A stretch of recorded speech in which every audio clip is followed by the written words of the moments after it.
Hey, today I was on a walk and I wanted to take you with me, so I did. I recorded a little something, just, wanted to share a few thoughts that have really been on my mind lately.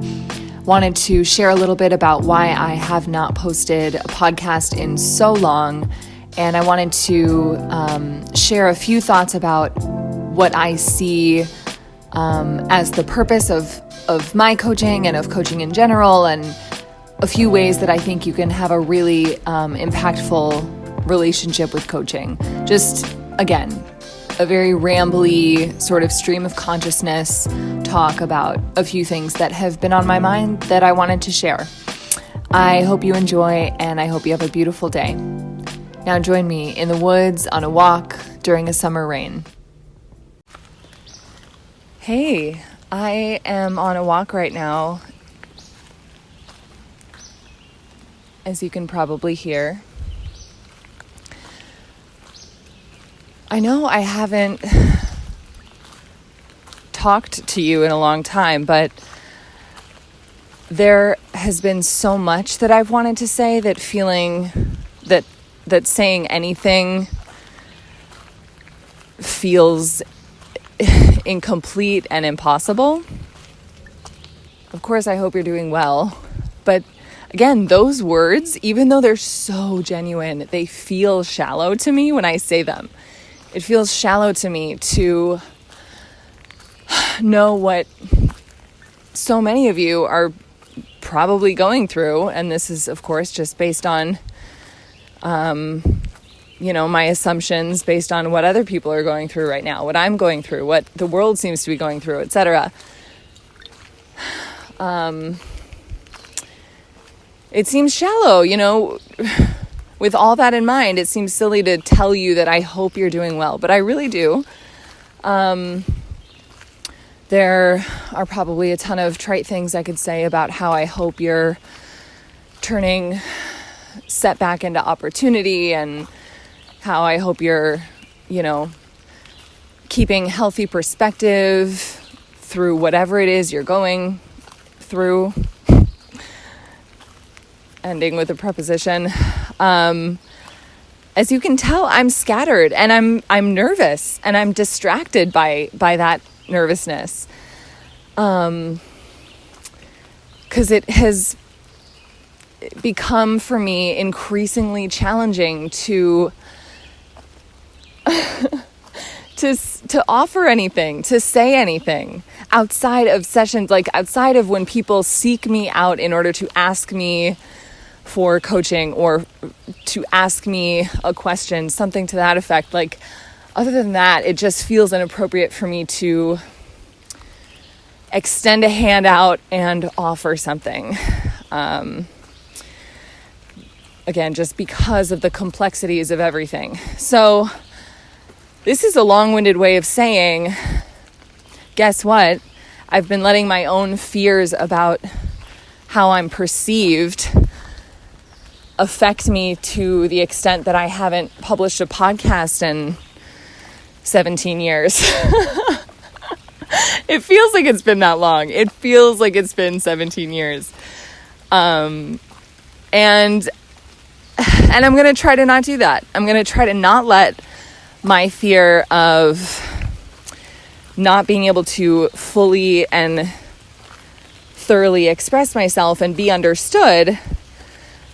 I'm going to try to not let that fear stop me from offering help where I can, offering help where it's appropriate, offering help where I'm able to speak to you in an authentic way, in a way that doesn't pretend that I am something I'm not, like a therapist or a doctor or a psychiatrist or a psychologist, because I'm not. So I hope that, again, with my worry around effectively communicating, I hope that makes sense. I hope that you feel supported and loved when you listen to my work, instead of talked down to or told what to do. Like I really And I keep emphasizing this to people just because I want the focus to remain on your connection with you. You know, my job, I see one of the most important things I do as a coach is helping you connect more deeply, more honestly, more authentically, whatever that means to you, more fully to you. I want you to trust yourself. I want you to have an amazing relationship with yourself. I want you to support yourself more than anyone else in your life. I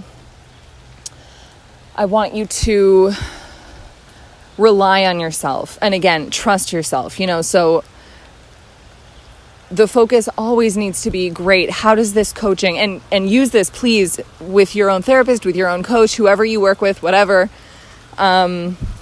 Just ask yourself, okay, how is this question right now helping me strengthen my trust with myself? How is this session right now? How can I use it to deepen my intuition, to deepen my self-forgiveness and self-compassion? Where can I notice myself wanting to rely on the advice or opinions or thoughts or values of another?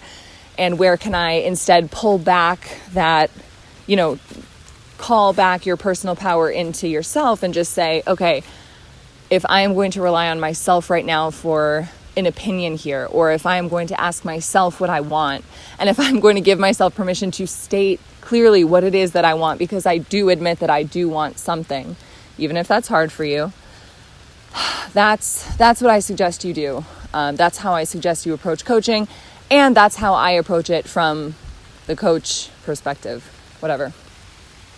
If none of this made any sense to you, or if it wasn't helpful to hear any of this, I hope you enjoyed the rain and the bird song.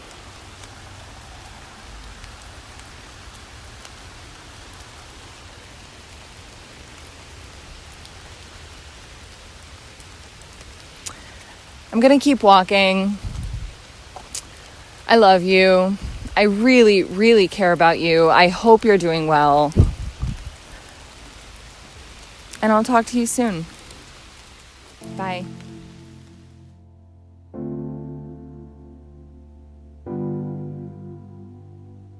To access amazing free advice and tips and practical steps to heal your codependency, just visit my website. That's codependentmillennial.com, CODEPENDENTMILLENNIAL.com. What an unbelievably long URL. So funny that I chose something so impossible to type. There are tons of amazing resources for you there, and you can get started today healing your boundary issues, letting go of people pleasing, really just starting a new chapter, starting a healthy chapter. I wish you all the best. Talk to you soon. Bye.